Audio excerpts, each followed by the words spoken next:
Sun travels வடமாகாணத்தில் சட்டபூர்வமான அனுமதியுடன் இயங்குகின்ற visa consultants and ticket agent. உங்கள் பெறுமதியான கடவுச்சீட்டுகள், ஆவணங்கள் போன்றவற்றுக்கு பாதுகாப்பான அனுமதி பெற்ற நிறுவனம் சன் டிராவல்ஸ்.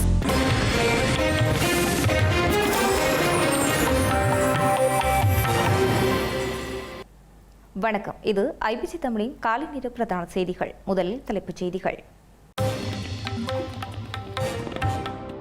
இலங்கை சிறைகளிலிருந்து தப்பிச் சென்ற 709 கைதிகள் இன்னும் கைது செய்யப்படவில்லை. தேசிய தணிக்கை அலுவலகம் தகவல். கல்முனை வடக்கு வைத்தியசாலை ஆடை சர்ச்சை, விரைவில் நடவடிக்கை எடுக்கப்படும் என்கிறார் சுகாதார அமைச்சர். கல்கிசை துப்பாக்கிச் சூடு, படுகாயமடைந்த நபர் சிகிச்சை பலனொன்று உயிரிழப்பு. இசாரா சிப்பந்தியின் புதிய பயணப்பட்டி சிறைச்சாலை வசம், சர்ச்சை கிளப்பிய சம்பவத்திற்கு நடவடிக்கை. கர்நாடக வனத்துறை துப்பாக்கிச் சூட்டில் 3 தமிழர்கள் பலி, உண்மை பின்னணியை ஆராய வேல்முருகன் வலியுறுத்தல். இனி விரிவான செய்திகள். கல்கிச கள்ளதாக்குட வீதியில் நேற்று இரவு இடம்பெற்ற துப்பாக்கிச்சூட்டு சம்பவத்தில் படுகாயமடைந்த நபர் ஒருவர் சிகிச்சை பலனின்றி உயிரிழந்துள்ளார். குறித்த சம்பவம் தொடர்பில் காவல்துறையினர் விசாரணைகளை ஆரம்பித்துள்ளனர். கல்கிச குளுதாக்குடு வீதியில் நேற்றிரவு இடம்பெற்ற துப்பாக்கிச்சூட்டு சம்பவத்தில் படுகாயமடைந்த நபர் ஒருவர் உயிரிழந்துள்ளார். உந்துருளியில் வந்து அடையாளம் தெரியாத 2 துப்பாக்கிதாரிகளும் குறித்த துப்பாக்கிச்சூட்டை நடத்திவிட்டு தப்பிச் சென்றுள்ளதாக காவல்துறையினர் தெரிவித்துள்ளனர். துப்பாக்கிச்சூட்டில் காயமடைந்த நபர் களவோவில போதனா வைத்தியசாலையில் அனுமதிக்கப்பட்டு சிகிச்சை பெற்று வந்த நிலையில் இவ்வாறு உயிரிழந்துள்ளார். குறித்த கொலை 2 ஒழுங்கமைக்கப்பட்ட குற்ற கும்பல்களுக்கு இடையே நிலவும் தனிப்பட்ட தகராற்றின் விளைவாக இடம்பெற்றிருக்க என காவல்துறையினர் சந்தேகம் வெளியிட்டுள்ளனர். குறித்த சம்பவம் தொடர்பில் காவல்துறையினர் விசாரணைகளை ஆரம்பித்துள்ளனர். இலங்கையில் சிறைச்சாலைகளில் இருந்து தப்பி சென்ற கைதிகளில் மொத்த எண்ணிக்கை 709 இருப்பதாகவும், இவ்வாறு தப்பி சென்ற கைதிகள் மீண்டும் கைது செய்யப்படவில்லை என தேசிய தணிக்கை பணியகம் அறிவித்துள்ளது. ஸ்ரீலங்கா சிறைகளில் நிலவும் வன்முறைகள் மற்றும் பாதாள உலகு சார்ந்த கலவரங்கள் தற்போது பெரும் பிரச்சனையாக உள்ள நிலையில் நாட்டின் தேசிய தணிக்கை பணியகம் வெளியிட்ட புதிய அறிக்கை நாட்டின் சிறை அமைப்புக்குள் உள்ள பல முறைகேடுகளை சட்டவிரோத நடவடிக்கைகளையும் வெளிப்படுத்தியுள்ளது. இந்த அறிக்கையின்படி கடந்த 6 ஆண்டு காலத்தில் மொத்தம் 1181 கைதிகள் தங்கள் தண்டனை காலத்தை முடிப்பதற்கு முன்பே சிறைகள் மற்றும் சிறை தடுப்பு காவலிருந்தே தப்பிச் சென்றுள்ளதற்கும் அவர்களில் 709 பேர் மீண்டும் கைது செய்யப்படவில்லை எனவும் குறிப்பிடப்பட்டுள்ளது. தப்பிச் சென்ற கைதிகளை மீண்டும் கைது செய்யாமல் சுதந்திரமாக இருக்க அனுமதிப்பது பொது பாதுகாப்பிற்கு அச்சுறுத்தலாக அமையக்கூடும் என்றும் தேசிய தணிக்கை அலுவலகத்தின் அறிக்கை எச்சரித்துள்ளது. கடந்த ஆண்டில் 22 சிறைகளுக்குள்ளிருந்து 5083 கைபேசிகள் பறிமுதல் செய்யப்பட்டுள்ளதாகவும் இந்த அறிக்கை வெளிப்படுத்தியுள்ளது. இத்தகைய சாதனங்கள் கைதிகளை சென்றடைவதை தடுக்க முறையான நடவடிக்கைகளும் எடுக்கப்பட வேண்டும் என்றும் தேசிய தணிக்கை அலுவலகம் பரிந்துரைத்துள்ளது. கல்முனை வடக்கு வைத்தியசாலையில் புதிதாக நியமனம் பெற்ற ஊழியர்களில் உள்ள முஸ்லிம் பெண்களின் ஆடைகள் தொடர்பாக நிலவி வரும் சர்ச்சை தீவிரமடைந்துள்ளது. புதிதாக பணியமர்த்தப்பட்ட முஸ்லிம் பெண் ஊழியர்கள் தங்களது மதம் மற்றும் பண்பாட்டு அடையாளங்களை பிரதிபலிக்கும் வகையில் சீருடைகளுக்கு ஒப்பான ஆடைகளை அணிய முயன்றமை சர்ச்சைகளை தோற்றுவித்த நிலையில் இந்த விடயத்தில் விரைவில் உரிய நடவடிக்கை எடுப்பதாக ஸ்ரீலங்காவின் சுகாதார அமைச்சர் நலிந்த ஜேதிச தெரிவித்துள்ளார். கல்முனை வடக்கு வைத்தியசாலையில் புதிதாக நியமனம் பெற்ற ஊழியர்களில் உள்ள முஸ்லிம் பெண்களின் ஆடைகள் சீருடைகள் போல இல்லாமல் இஸ்லாமிய முறையில் இருப்பதாக எழுந்த சர்ச்சை இப்போது தீவிரமடைந்துள்ளது. புதிதாக பணியமர்த்தப்பட்ட முஸ்லிம் பெண் ஊழியர்கள் தங்களது மதம் மற்றும் பண்பாட்டு அடையாளங்களை பிரதிபலிக்கும் வகையில் சீருடைக்கு ஒப்பான ஆடைகளை அணிந்தபோது அவை சீருடை வழிகாட்டல் விதிகளின் கீழ் இல்லை என வைத்தியசாலை நிர்வாக தரப்பில் ஆட்சேபனை எழுதப்பட்ட பின்னர் இந்த விடயம் பெரிதானது. சமூக வலைதளங்களில் இது ஒரு வாத பிரதிவாதமாக மாறிய நிலையில் அகில இலங்கை மக்கள் காங்கிரசின் தலைவரும் முன்னாள் நாடாளுமன்ற உறுப்பினருமான ரிசாட் பதியுதீன் உட்பட்டவர்கள் இது குறித்து அரசு தரப்பின் கவனத்திற்கு கொண்டு வந்துள்ளனர். இது தொடர்பில் அமைச்சர் நலிந்த ஜேதிசவிற்கும் நாடாளுமன்ற உறுப்பினர் ரிசாட் பதியுதீனுக்கும் இடையில் நேற்று நடந்த தொலைபேசி பேச்சின் போது இந்த விடயத்தில் அவசரமாக உரிய நடவடிக்கை எடுத்து பிரச்சினைக்கு தீர்வு காணப்பட வேண்டியதன் அவசியத்தையும் வலியுறுத்தியுள்ளார்.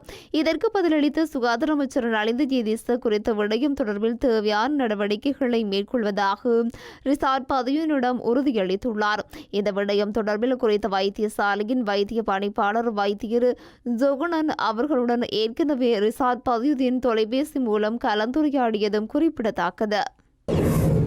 ஸ்ரீலங்காவில் பாதாள உலக குற்ற சந்தேக நபர்களில் முக்கியமான ஒருவராக சாரா சிவந்தி அண்மையில் விசாரணைக்காக நீதிமன்றத்துக்கு கொண்டு செல்லப்படும் போது தன்னுடன் எடுத்து செல்லும் புத்தம் புதிய பயணப்பட்டி சமூக ஊடகங்களில் விவாதத்தை கிளப்பியிருந்த நிலையில் குறித்த பயணப்பட்டி தற்போது சிறைச்சாலையின் காவலில் எடுக்கப்பட்டுள்ளதாக அறிவிக்கப்பட்டுள்ளது.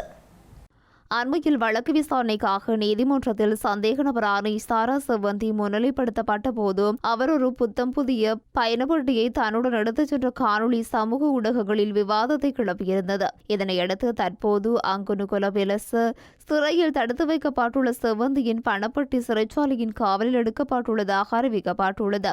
சிவந்திக்கு எந்தவிதமான சிறப்பு சலுகைகளும் வழங்கப்படவில்லை என்றும் அவர் சிறைக்கு அழைத்துச் செல்லப்பட்ட போது சட்டவிரோதமாக எதுவும் நடக்கவில்லை என்பதால் இந்த விசாரணையும் தேவையில்லை என்றும் சிறைத்துறை அறிவித்துள்ளது. அத்துடன் பாதாள உலகைச் சேர்ந்த செவ்வந்தி கைவிலங்கிடப்படாத நிலையில் கொண்டு செல்லப்பட்டமை குறித்து விளக்கமளித்த சிறைத்துறை பெண் கைதிகள் அழைத்துச் செல்லப்படும் போது அவர்களுக்கு கைவிலங்கிடப்படுவதில்லை எனவும் கூறியுள்ளது. யாழ்ப்பாணம் செம்மணி மனித புதைகுழிக்கு நீதி கோரி இடம்பெறும் நீதியின் ஓலம் 2 போராட்டம் ஒன்று 3வது நாளாக தொடர்ந்தும் முன்னெடுக்கப்பட்டு வருகின்றது. தாயக செயலணியின் ஏற்பாட்டில் நீதியின் மூலம் 2 போராட்டம் செம்மணி சந்தையில் இடம்பெற்று வருகிறது. செம்மணி மனித புதைகுழிக்கு நீதி கோரி நேற்று முன்தினம் ஆரம்பிக்கப்பட்ட குறித்த போராட்டம் நாளைய தினம் வரை இடம்பெறவுள்ளது. இந்த நிலையில் குறித்த போராட்டத்தில் பொது அமைப்புகளின் பிரதிநிதிகள், அரசியல் கட்சிகளின் பிரதிநிதிகள், பொதுமக்கள் என பலரும் கலந்து கொண்டு தமது ஆதரவை தெரிவித்து வருகின்றனர். இதேவேளை செம்மணி மனித புதைகுழியின் 107வது நாள் அகழ்வு பணிகள் நேற்றைய தினம் சனிக்கிழமை முன்னெடுக்கப்பட்ட நிலையில் 8 எண்புக்கூடுகள் புதிதாக அடையாளம் காணப்பட்டுள்ளன.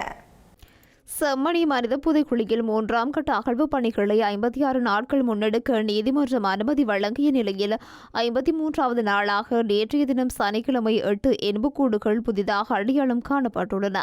இந்த நிலையில் ஏற்கனவே அடையாளம் காணப்பட்ட 10 எண்புக்கூடுகள் அகழ்ந்தெடுக்கப்பட்டுள்ளன. இதன் அடிப்படையில் செம்மணியில் இதுவரை மேற்கொள்ளப்பட்ட 107 நாள் அகழ்வு பணிகளின் போது 562 எண்புக்கூடுகள் அடையாளம் காணப்பட்டுள்ள நிலையில் ஏற்கனவே அடையாளம் காணப்பட்ட 557 எண்புக்கூடுகள் அகழ்ந்தெடுக்கப்பட்டுள்ளன.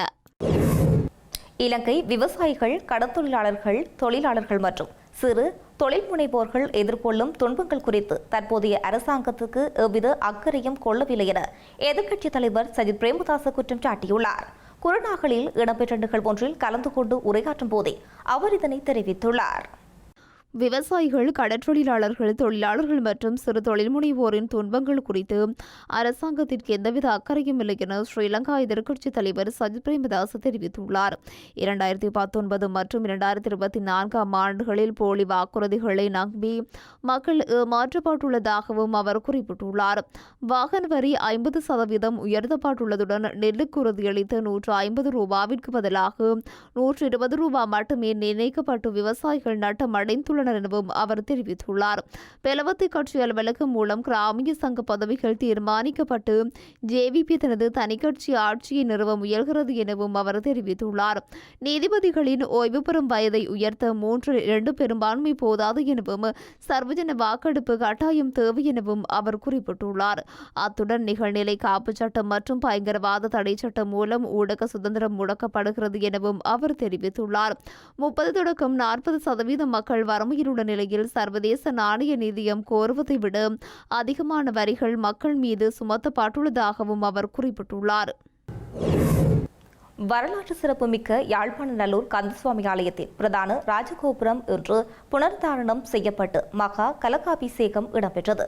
நல்லூர் கந்தசுவாமி ஆலயத்தின் கொடியேற்றம் நாளை இடம்பெறவுள்ள நிலையில் 4ஆம் இரகுநாத மாப்பானை முதலியாரால் அங்குரார்ப்பணம் செய்யப்பட்டு இன்று 11வது தேவஸ்தான அதிகாரியால் இன்று புனர்தானம் செய்து கலகாபிஷேகம் இடம்பெற்றுள்ளது.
தமிழகத்தில் திமுக அதிமுக கூட்டணிக்கு வாய்ப்பில்லை என நாடாளுமன்ற உறுப்பினர் கனிமொழி திட்டவட்டமாக தெரிவித்துள்ளார். நேற்று தூத்துக்குடி விமான நிலையத்தில் இடம்பெற்ற ஊடக சந்திப்பிலே அவர் இவ்வாறு தெரிவித்துள்ளார். தமிழக வெற்றிகளுக்கு ஆட்சியில் பெண்களுக்கு எதிரான குற்றங்கள் தொடர்ந்தும் அதிகரித்து வருகிறது எனவும், குறிப்பாக ஆளும் கட்சியைச் சேர்ந்த நிர்வாகிகள் மீது குற்றச்சாட்டுகள் எழும்போது அவர்களை பாதுகாப்பதில் அரசு கவனம் செலுத்துகிறது எனவும் நாடாளுமன்ற உறுப்பினர் கனிமொழி தெரிவித்துள்ளார்.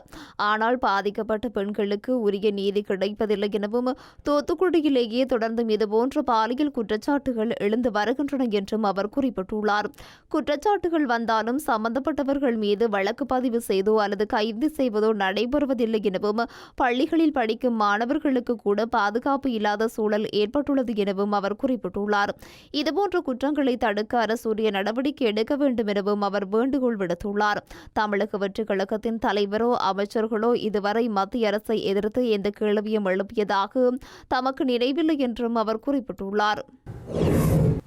இந்தியாவில் தமிழகத்தில் அயல் மாநிலமான கர்நாடகத்தில் வனத்துறை 3 பேரை சுட்டுக் கொன்ற சம்பவத்துக்கு கண்டனம் தெரிவித்துள்ள தமிழக வாழ்வுரிமை கட்சித் தலைவர் வேல்முருகன் இந்த சம்பவத்தின் உண்மையான பின்னணியை அறிவதற்கு விசாரணைகளை கோரியுள்ளார்.